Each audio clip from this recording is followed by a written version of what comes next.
סוקרטב מציע 4 סוגי שאלונים. בחלק זה של המדריך נתייחס לשאלון מלא שהמרצה הכין מראש. בהמשך נתייחס גם לשאלה קצרה שניתן להעלות בשיעור ללא כל הכנה מוקדמת. כדי ליצור שאלון חדש נלחץ על הכפתור Manage Quizzes בתחתית המסך.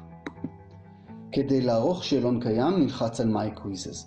כדי ליצור שאלון חדש נלחץ על Create Quiz. ניתן שם לשאלון שלנו.